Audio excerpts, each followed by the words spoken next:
예, 시청자 여러분 안녕하십니까? 윤영글 선생님의 유구용 코너입니다. 안녕하세요. 안녕하세요, 윤 선생님. 네. 이 미국에 네. 예정된 전쟁이라는 예. 책을 썼던 네. 앨리슨 하버드 대학 교수가 예. 한국 전쟁 제2의 한국 전쟁 가능성이 커졌다.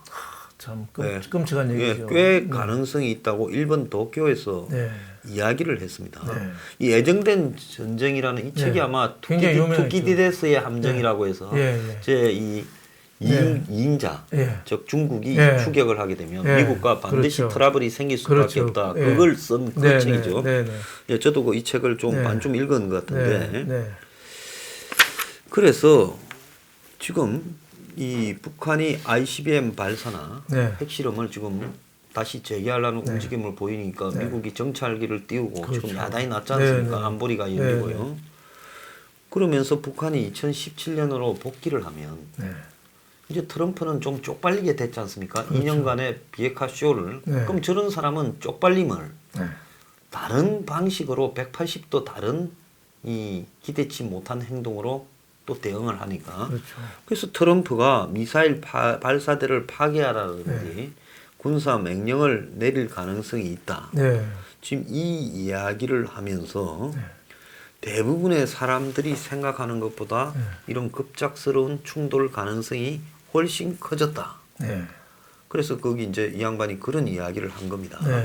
그래서 뭐 투키디데스의 함정이라는 그런 내용을 예정된 전쟁에서 소개하며 결국은 이 패권국이 부상하는 과정에서 이제 문제가 생기는데 한국 전쟁에만도 130만 명이 목숨을 잃었는데 끔찍한 일이 또 그런 얘기가 된다는 것도 참 끔찍한 일이에요. 대부분의 사상자가 미군과 중공군에 의해 발생했는데 제2의 한국 전쟁이 일어나면 훨씬 더 치명적인 결과로 이어질 거다.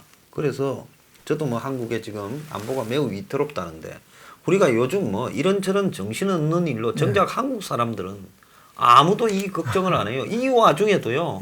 휴전선에서 5, 60km 떨어진 이 서울 강남에 부동산이 평당 1억이니 하면서 부동산 투기를 하고 있습니다.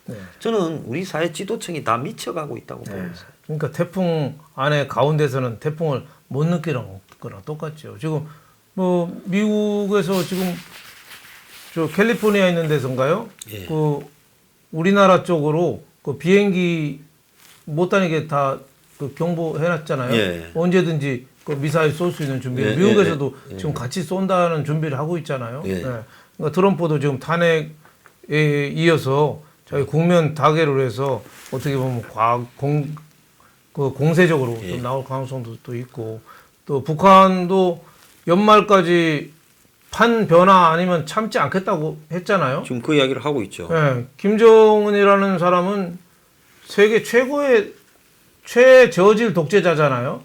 자기가 한 말은 반드시 그 주워 담는 사람이잖아요. 그렇습니다. 우리나라 문재인은 자기가 한 말이 무슨 얘기인지도 모르고 말하지만 여기는 그래도 자기가 한 말은 반드시 거기에 대해서 결과가 있는 사람이죠. 그러니까 연말까지 뭔가는 할 거예요. 뭔가 하다 보면 일촉즉발 위기라고 봐야죠.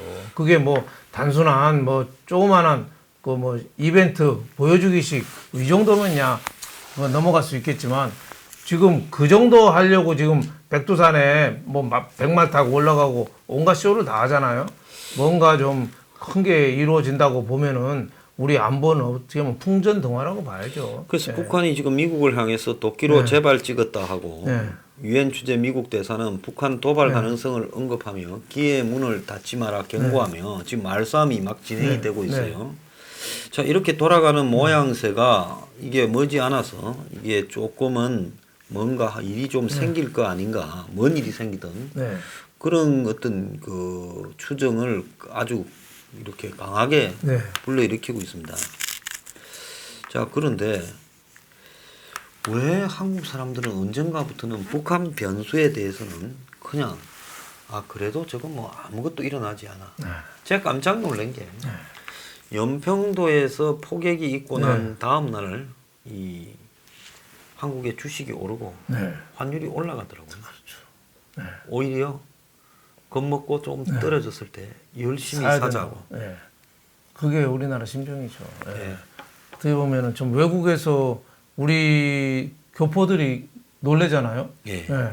외국 신문 방송은 한국이 곧 무슨 일 난 것처럼 난리인데 한국은 왜 이렇게 평온하냐. 안보에 대한 의식도 없잖아요. 김정은이를 그냥 어떻게 보면 우리 우방국 지도자로 좀 생각하는 게 지금 청와대잖아요. 그러다 보니까 우리 국민도 자꾸 이렇게 세뇌된 게 아닌가 이런 생각이 들고 우리가 정말 걱정인 게 자유한국당하고 지금 입지가 비슷하죠. 자유한국당이 지금 친구가 없잖아요. 우군이 없잖아요. 우리나라는 유사시 우군이 어디가 있어요 지금.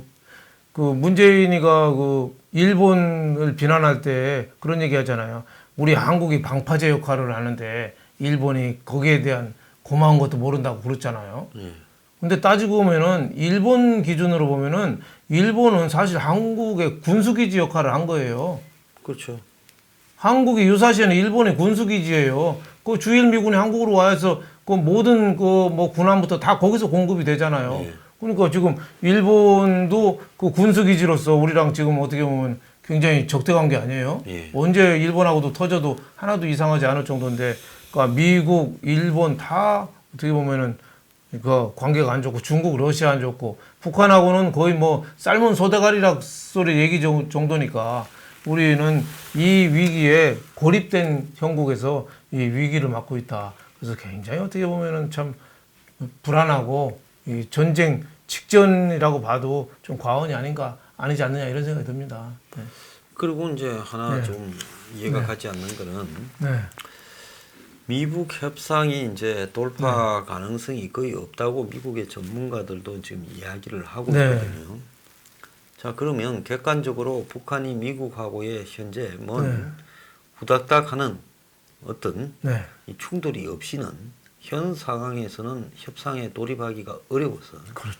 트럼프도 양보하기 어려운 상황이고 북한도 양보 없이 여기서 물러서기 어려운 상황이고 결국은 북한이 무슨 행동을 함으로써 미국이 가고 이제 그러면서 위기가 격화되고 그래서 그 위기 속에서 충돌 이후에 둘이가 뭐 다시 주변이 뜯어말리면서 또 뭐 기적 효과로서 협상을 한다든지 이런 상황이 될 가능성이 높고 그래서 북한이 미국의 어떤 피해를 피하면서 또 이걸 꾸미기 좋은 거는 핵을 실험한다든가 또 미국을 향해서 ICBM을 발사하면 미국이 겨냥을 할 가능성이 높으니까 북한은 남쪽에 서해 5도 정도를 때려서 그러면 미국이 확전을 하지 말라고 그러지 않겠습니까? 트럼프가. 그럴 가능성이 있죠. 그러면 북한은 전쟁 위기를 조성하면서 뭐 서해 5도 중에서 제일 작은 섬 하나 정도를 점령하고 버티면서 그렇죠. 뭐 포로로 잡고 그러면 뭐 중국 달라들고 뭐 북한 러시아 유엔 달라들면서 협상하고 뭐 이러면서 북한으로서는 협상을 가게 되면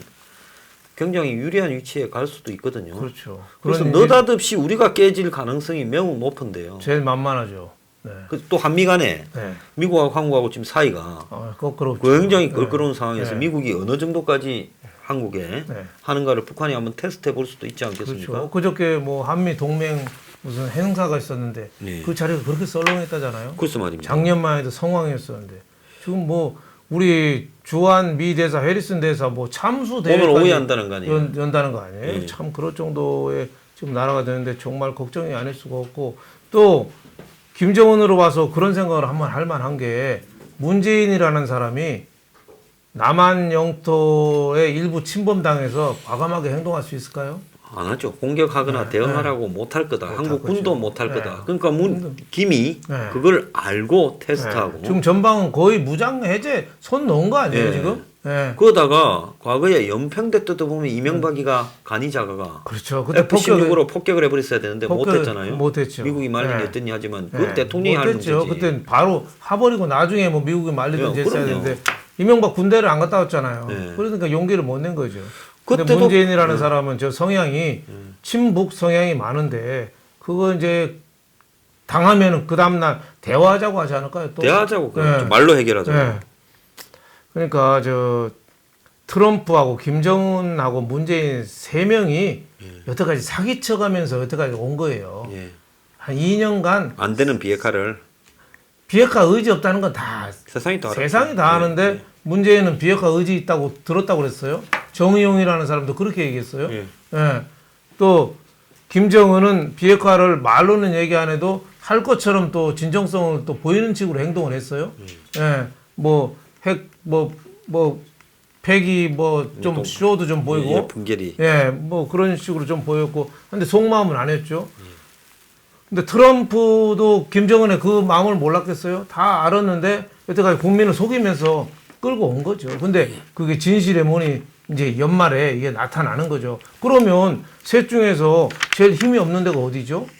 셋 중에서 우리죠. 그렇지. 힘이 없고 또 결기가 제일 없는 데가 어디죠? 우리죠. 우리예요. 결기도 없고 힘도 없어요. 그러면은 누가 당하는 거예요? 뻔하잖아요. 예, 미국이요. 예. 서부 영화 같은 걸 보세요. 얼마나 호전적이에요. 예. 예, 바로 총 뽑습니다. 거기는 예, 얼마든지 북한에다 폭격할 수 있고 북한 김정은도 뭐 군사 그거 하나만 힘이 있잖아요. 좀 외화도 떨어졌고 모든 게 다 바닥인데 그러니까 그 결기가 넘치는 거죠. 근데 문재인이라는 사람은 내년 총선에 도움이 될까 이거 따지겠죠. 자, 지금 그 엊그제 보도가 된 내용인데 예. 새로 나온 미국의 이제 트럼프의 저기 행동들을 예.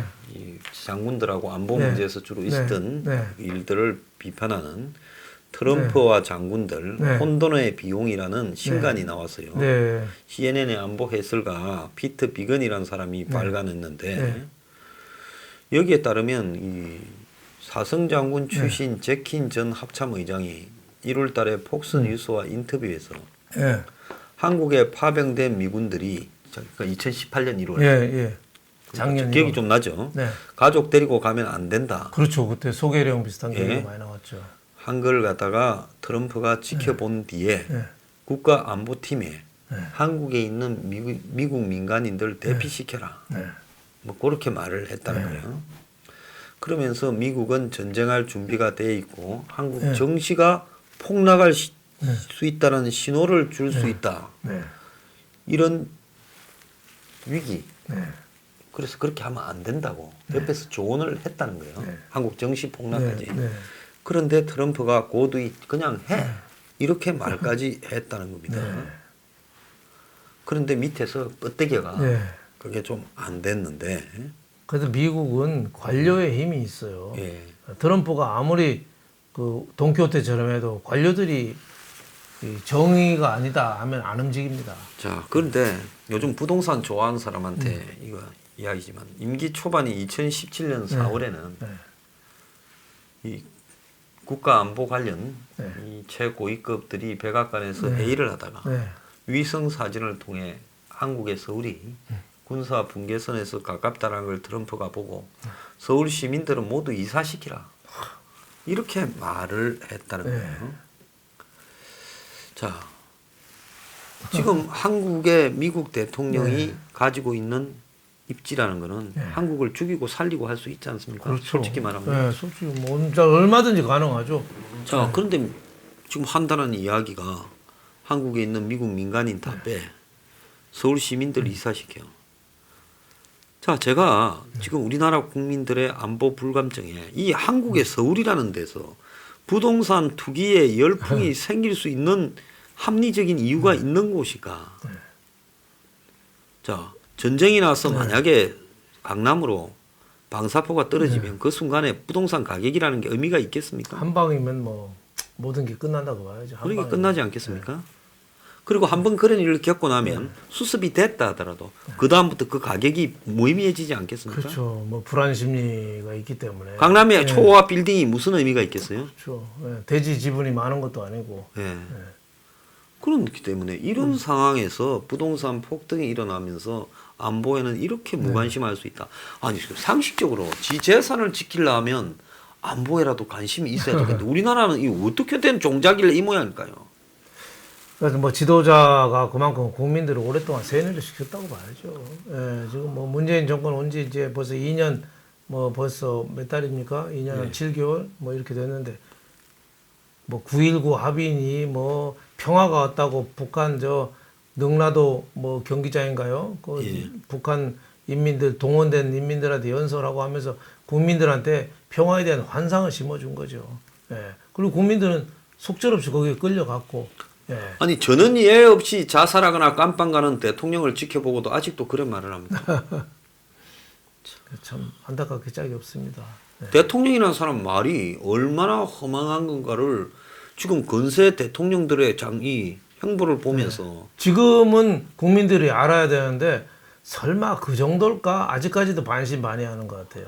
그 집권 초기부터 국민들을 속여왔거든요. 예. 유재수 사건, 뭐 울산 시장 그 사건이라든지 그 우리들 병원이라든지 조국 이거 다 집권 초기부터 이루어진 그래서 거거든요. 우리 사무실에 옛날에 출연자 중에 한 명이 네. 판문점 회담 네. 그거 끝난 다음에 네. 다음 날인가 중국집에 강남에 밥 먹으러 갔다가 네. 판문점 회담 욕하다가 중국집에서 쫓겨났다. 주인이 와서 가라 네. 나가라. 네, 그런 얘기 한다고. 예. 네, 그런 정도가 지금 우리나라 수준이 됐습니다. 그러니까 말로만 평화를 사랑하는 그 결과는 뭐 크나큰 대가로 돌아오겠죠. 어떻게 보면 참 우리 안보를 우리가 스스로 지켜야 된다는 생각을 해야 되는데 평화를 원하면은 전쟁을 준비하라는 말도 있잖아요. 예. 전쟁을 불사한다는 각오를 해야 되는데 지금 뭐 9.19 합의나 모든 거를 그 총칼을 다 내려놓은 그 분위기 아니냐. 그리고 미국의 모든 핵 우산부터 다 의존하고 있는데 그럼 미국하고 관계가 좋냔 말이죠. 엉망이죠. 예? 관계가 엉망이잖아요 지금. 예. 예. 미국 알기를 뭘로 알고 지금 그 특히 대사를 참수하네.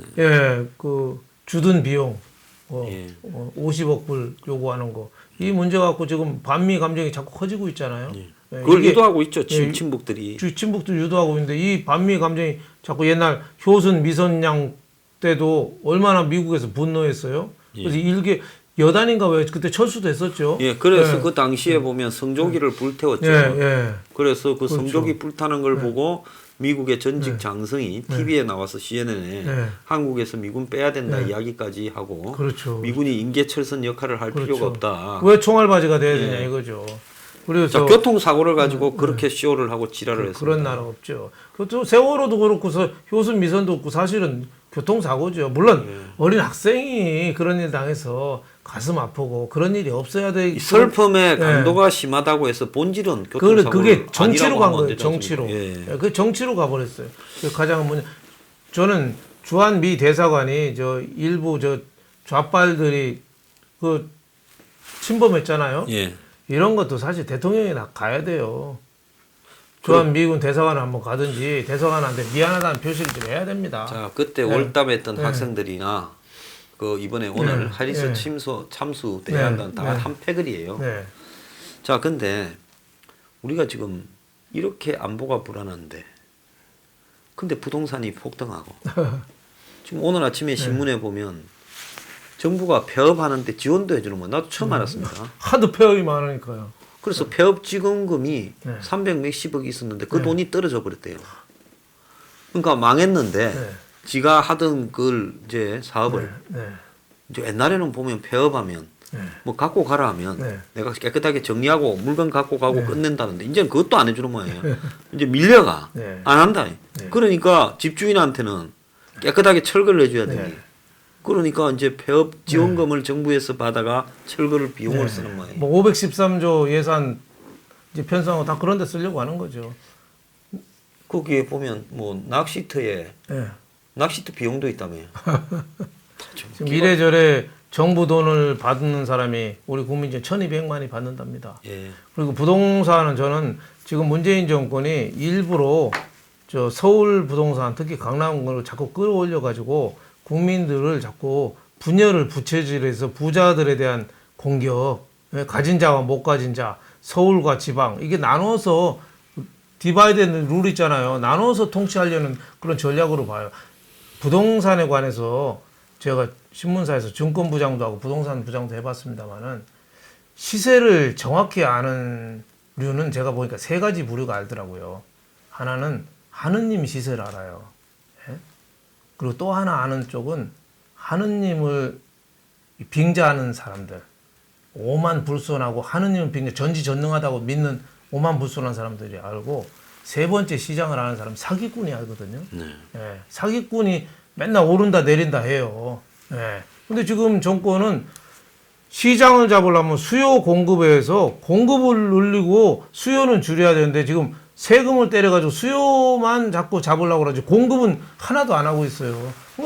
그 사람들이 다 아는 거죠. 그래서 저는 여기에 대해서 정말 시장 잡으려는 의사는 저는 제대로 있다면은 공급을 때려야죠. 공급을. 자, 그렇으면 네. 우리 서포 15조는 정부가 빈 땅이나 이럴 때 용적률 건폐율 해제해버리고 그 아주 한 평당 700만 원 정도로 대거 공급을 하겠다고 이야기를 선언을 해라. 임대 아파트 엄청 저주면 참 예산 이렇게 반성 엉뚱한데 쓰지 말고. 아니 그러니까 지금 저렇게 엉터리 쓰는 예산 중에 돈 충분히 있어요. 현금 나눠주고 이런 거를 네. 이런 임대주택으로 돌려서 최소한 젊은 사람들이 임대주택에 들어갈 수 있다 이런 자신감을 줘야 되는데 계속 엉터리가 역대 대통령 중에서 부동산 대책 제일 잘한 게 노태우랑 이명박이었습니다. 예. 노태우는 분당, 일산, 평촌, 삼본, 신도시 했잖아요. 예. 200만 원 줬어요. 부동산 그 이후에는 계속 안정됐습니다. 예. 이명박 대통령 때 저 서울 그린벨트 왕창 풀었잖아요. 저 내곡동이니 뭐 서초동이 풀어가지고 줬잖아요. 그러니까 조용했어요. 예. 지금 문재인은 하던 것도 다 스톱시키고서 하니까 저렇게 폭동하는 거예요. 그리고 자꾸 돈은 보상금을 자꾸 풀지. 예. 그러니까 뭐 공급은 없지. 뭐 저는 일부러 올린 거라고 봐요. 지난번에 얼마 전에 몇 년 전이죠. 김수현 정책실장이 부동산 대책했잖아요. 자기 집이 10억 올랐다며. 네. 우리 동네 그 재건축하는데 토지 초과이익 분담금도 다 빠져 있어요, 거기는. 근데 그 친구가 어디 자리에서 청량리기 믿는 사람 다 해야 가십시오. 이거 아무 쓸데 없습니다 하고 강의 10번을 토했거든요. 예. 근데 지금 분양가 상한제가 뭡니까? 그거는 하면 로또예요. 예. 예. 이제 어려워졌으니까. 그러니까 오늘 하는 로또인데 있는 사람도 지금 만들어야 될 이 판인데 그래서 그런 엉터리 같은 사람이 우리나라 부동산 대책을 한 게 문제죠. 그래서 문제. 이게 안보 위기가 오면은 사실 떨어져야 되거든요. 그럼요. 떨어지고 불안하니까 사실 달러를 좀 많이 확보한다. 그건 일리가 있어요. 근데 뭐 평당 1억이 넘는 아파트가 나오는 거 이거는 뭔가 이상한데 이거는 저는 문재인 정권의 그 어떻게 보면 이상한 동치술이다 이렇게 봐요 저는. 자, 그리고 경기가 불안이면 네. 실물 자산 가격도 떨어져야 되지 않습니까? 그렇죠. 경기가 호황일 네. 때 실물 자산 가격이 네. 올라가는 게 정상이잖아요. 네. 근데 경기는 제가 지금 볼 때 제가 태어나고 네. 기억하는 경기 중에 지금이 최악인 것 같은 느낌이 들거든요. 예, 최악이죠. 그러면 경기가 최악인데 부동산만 폭등하고 있다. 굉장히 정말 우려스러운 거 아닙니까? 어떻게 보면 끌어올렸다고 봐야죠. 소비 투자도 지금 다 스톱돼 있는 상황에 소비도 투자도 네. 기업은 해외로 나가고 있고 뭐 오늘 그렇죠. 신문에 보니 경방 뜯어갖고 용인에 그렇죠. 경성방직인지 국내는 기업을 할 수가 없으니까. 예, 저기 베트남 간다며요. 네, 압구정 저 로데오 거리도 그냥 텅텅 비었답니다. 요 홍대 앞에도 텅텅 비고 있어요. 이태원도 그렇고 지금 경기가 심각한데 일본 특파원이 글 써놓은 거 보니까 그렇게 썼더라고요. 그래도 고급 호텔이나 이런 데는 사람이 많은데 자기가 가만 생각해 보니까 이건 법인카드 갖고 긁는 거다. 그 사람이 하나 뭐 모르네. 네. 지금 소비가 네. 완전히 극단적인 프리미엄과 네. 네. 이 최저가로 이렇게 극단화되고 있다는 네. 거예요. 그러니까 뭔가 하면 부동산이 이렇게 오르니 네. 이 속에 재미 본 사람들이 많을 거 아니에요. 그렇다고 봐야죠. 네. 그러니까 이 속에 재미 본 사람들은 돈 잘 써제끼는 거예요. 역사상 이런 호황이 없었다고 생각해요. 거기에 재미에서 누락된 국민들은 전부 지금 최저가만 찾아서 다니는 거예요. 네. 그래서 지금 소비도 극단적으로 가고 있는데 문제는 이 자영업이 폐업하는 게 오늘 아침에 보면 그 이 창업자들 기업하고 뭐 자영업을 합쳐서 뭐 1년에 한 서너 개가 10개가 열면 서너 개가 문을 닫는다. 그렇죠. 자, 그렇게 나와 있고 그다음에 대부분 1인 창업자인데 네. 대부분 그냥 폐업으로 갈 가능성이 1인 창업자가 굉장히 높다. 한번 망하면 그 사회 바닥층으로 추락하는 이제 겁니다. 빚까지 져서 뭐 인테리어 비용 뭐 이런 것까지 다 위약금까지 다 하면은 하나도 못 건지는 거죠. 자, 이렇게 가고 있고 또 국민의 이제 근 3분의 1이 1인 가구인데 네. 1인 가구의 36.7%인가가 네. 200만 원 이하의 저소득층입니다. 자, 그래서 나라 꼬라지가 곳곳에서 자영업 그다음에 이 가내수공업 중소기업이 망해가고 대기업들은 옮겨가고 해외로. 자, 그래서 삼성하고 뭐 LG 이런 데도 감당을 못해서 허들허들하는 판인데 현대차나 나라 경기가 이 모양인데 어떻게 문재인 지지율이 49% 7%가 유지될 수 있다. 옛날에 박정희 대통령도 경기 나빠지니까 무너졌지 않습니까? 네, 무너졌죠. 근데 왜 문 정권은 역대 최악을 만들었는데 유지가 되냐? 그건 뭐 여러 가지 이유가 있겠죠. 뭐 호남 쪽에서는 지금 뭐 비교적 아직도 단단한 거. 묻지마 지지. 제가 볼 때 끝날 때까지 묻지마 지지할 것 같아요. 그렇죠. 30대, 40대 뭐 이런 쪽에서는 아직도 좀 지지율이 좀 단단. 그거하고 관련해서 보면 이번에 그 제일 많이 늘린 예산이 또 유아 뭐 아동 복지 예산 있지 않습니까? 애들 보육 비용. 그거 30, 40대 여자들 딱 겨냥해서 예산 확 늘려준 거 아니에요? 지금 가진 자들, 젊은 사람들, 대기업 종사자들은 문재인 정권 와서 좋아졌다고 해요. 대기업들은 지금 휴가 제대로 찾아 먹잖아요. 6시 땡 치면은 엘리베이터 앞에 줄 선대요. 그러니까 그 혜택 받는 사람들의 그건 자기가 유리하니까 지지하는 측면도 있죠. 나라야 어떻게 되든 말든. 그리고 또 하나는 자유한국당으로 가야 되는데 갤럽 지지율도 더불어민주당이 자유한국당이 2배가 넘더라고요. 2배가 넘대요. 그렇게 차이 난 게 좀 이해가 안 가는데 자유한국당을 지지하면은 뭔가 좀 덜 떨어진 사람인 것처럼 지금 그렇게 좀 각인돼 있어요. 자유한국당이 하는 꼬락서니도 웃기지만은 저 검찰 협박하고 있는 두고 보자고 협박하는 이해찬이 끌고 가는 민주당도 웃긴 정당 아닙니까? 그것도 좀 한심하지 않아요? 많이 한심하죠. 그 조국 수사 때 비호하는 거라든지 여기는 모질한 놈이면 여기는 비겁한 놈들이죠. 이해찬 뭐 가끔 말하는 거 봐요. 그게 조폭이지. 뭐 검찰을 그냥 두지 않겠다는 등 뭐 이런 식의 얘기잖아요. 그래서 제가 봤을 때 노무현 학습 효과로 호남이 노무현이 밉다고 저렇게 되도록 하고 나서 보니 자기들만 손해더라. 그래서 호남이 미는 대주주인 정권은 끝까지 유지시켜야 된다. 그렇죠. 그러니까 지금 총리도 이낙연 대신에 정세균이가 나오는 거 아니에요? 전라도로 해주겠다. 그건 전북이잖아요. 근데 그게 말이 됩니까? 국회의장 했던 사람이. 국회의장이 국가서의 2위고 어떻게 보면 상권 분립에서 대통령하고 비슷한 위치인데 그걸 대통령 밑에서 똘마니 하겠다고 그 주례보고 시키겠다고 그걸 또 하겠다고 또 껍죽대는 사람이나 시키겠다는 사람이나 정말 한심합니다. 할 게 있고 안 할 게 있거든요. 저 같은 경우도요. 지금도 별 볼 일 없지만 누가 한 자리 준대도 어디 가서 빌붙는 자리를 하면 안 됩니다. 또 후배 언론인들한테 피해를 주는 그런 거 하면 안 돼요. 할 게 있고 안 할 게 있어요. 그 정세균도 할 게 있고 안 할 게 있습니다. 뭐 국회의원 출마야 한 번 더 할 수 있죠. 물론 국회의장이 의장까지 한 사람이 또 반장한 사람이 또 그 반원하겠다고 분단장하겠다고 또 나서는 것도 좀 이상하긴 하지만 그거는 또 뭐 유권자의 선택이라고 뭐 봐줄 수는 있겠어요. 하지만 정리하겠다고 그 껍죽대는 거 보면 야, 참 자존심도 없고 저 문희상 자기 아들 저 공천 주겠다고 하는 게 저거 우리나라 대형 교회들 자기 아들한테 목사 주겠다는 거랑 저게 뭐가 다르죠? 정치 갖고 세습에 붙어 먹는 게 지금 제일 악질입니다. 그런데 제가 유튜브 하면서 많은 정치인들을 비판했는데 어느 날 제가 정치하러 가면 무소속 안 나갈 바에 어디 붙어 먹을 건데 그럼 사람들이 뭐라 그러겠어요? 황량수처럼 지금까지 저리 씹어대더만 결국 정치 안 그래서 난 정치 안 하겠다고 손 끊어본 거예요.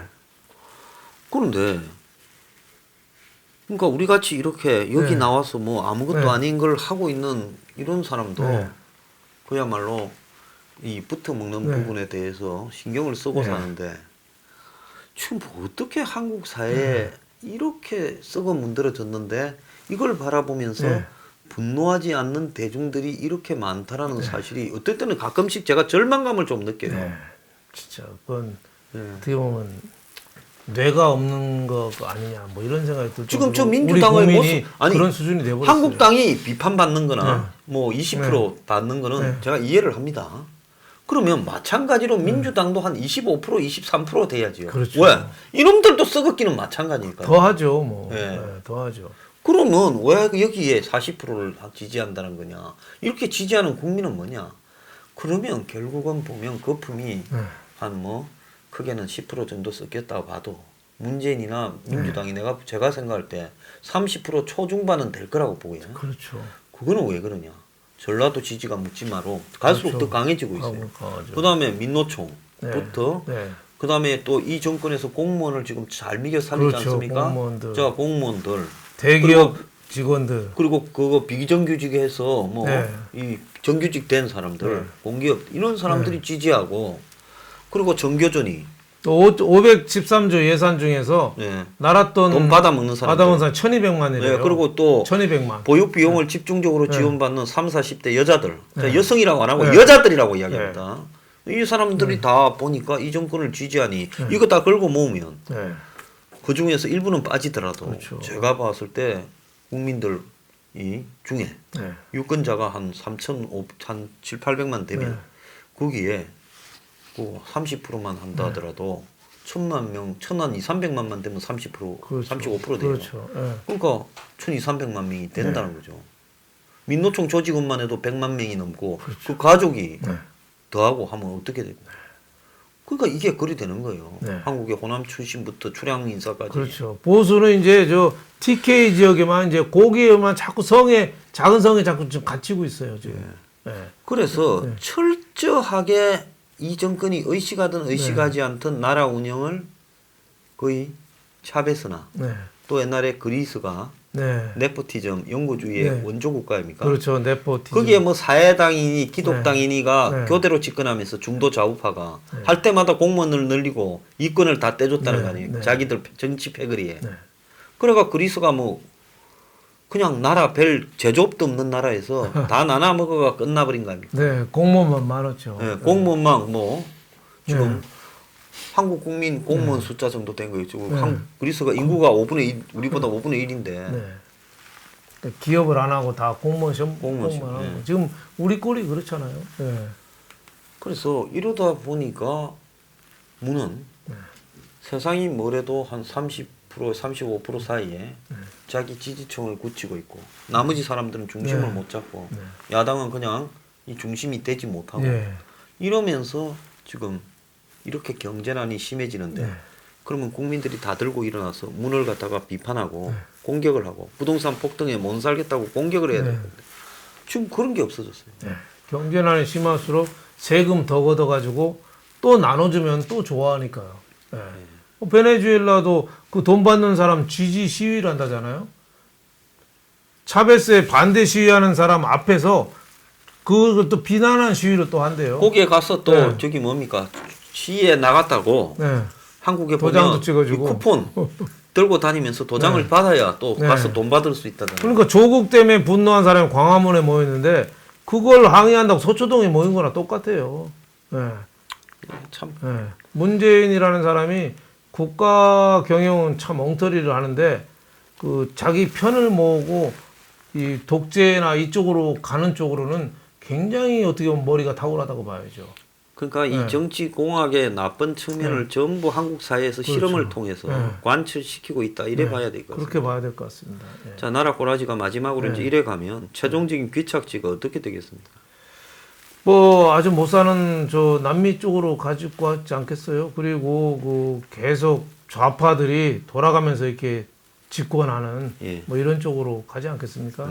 어쩌다가 우파가 잡는다 해도 우파도 포퓰리즘에 또 빠지지 않으면 그동안에 먹었던 사람들이 갑자기 줬던 거 안 나누면 금단 현상이 크거든요. 그렇죠. 우파가 집권을 해도 저는 돈을 뿌려야 된다고 봐요. 그러다 보면 국가 경쟁력은 갈수록 없어지는 거죠. 보통 나라가 입금되면 지식인들이 들고 일어나서 국민들에게 방향을 제시해야 되는데 지식인은 비겁하고 상류층은 돈바람에 한장을 해버렸고 자, 이 속에서 안보 위기, 경제 위기에도 문 정권이 이렇게 굳건하다라는 게 이해가 가지 않습니다. 오늘 윤영걸 선생님의 유구위원 여기서 마치겠습니다. 감사합니다. 감사합니다.